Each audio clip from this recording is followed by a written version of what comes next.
Bonjour chers parents, je suis Dr Dousso Marcos, je suis médecin pédiatre, membre de l'association des pédiatres du secteur privé du Bénin. Alors, je ne vous apprends rien d'extraordinaire quand je vous dis qu'il faut savoir se nourrir parce que de notre façon de s'alimenter dépend l'équilibre de notre corps. Un jour, j'ai reçu en consultation une adolescente de 13 ans qui avait un poids normal pour sa taille.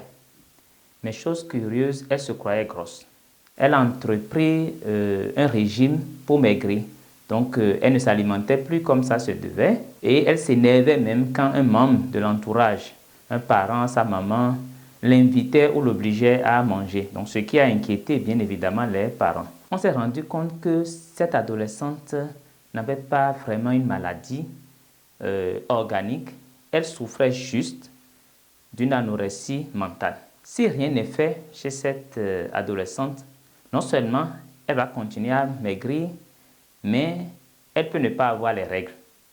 Ou du moins, elle peut avoir les règles juste pour un moment. C'est pour vous dire que l'anorexie mentale est un trouble de comportement qu'il faut prendre au sérieux. Parce que ça peut avoir des conséquences sur la puberté de l'enfant. Ce n'est d'ailleurs pas le seul trouble de comportement alimentaire.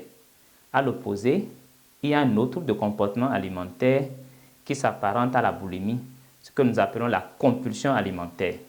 Dans ce cas, on observe plutôt une gloutonnerie, c'est-à-dire l'enfant qui ingurgite tout ce qu'il trouve.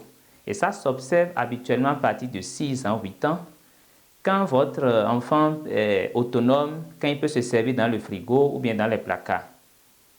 Donc, c'est un enfant qui mange en excès, qui grignote tout le temps. Et la conséquence ici, c'est l'obésité. Vous savez, l'obésité avec ses complications, avec ses nombreuses complications à l'âge adulte, l'HTA, l'hypertension artérielle, le diabète. Mais les enfants obèses, très tôt comme ça, développent également une précocité de la puberté. C'est-à-dire, peuvent avoir les caractères sexuels secondaires. C'est les seins qui commencent à se développer, c'est les poils qui apparaissent, c'est les menstrues qui débutent déjà très tôt à l'âge de 9 ans, 10 ans par exemple. Et ça vous inquiète bien évidemment. Alors, chers parents, mes conseils de ce jour, c'est pour vous inviter à être plus attentifs au comportement alimentaire de vos enfants. Faites l'effort vous-même de vous cultiver au quotidien sur les bonnes pratiques alimentaires et comportez-vous bien en cette matière.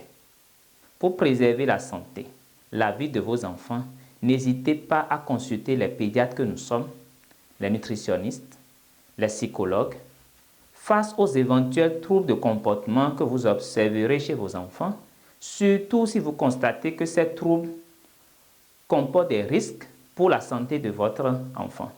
Merci pour la confiance et pour l'intérêt que vous portez aux conseils de vos pédiatres.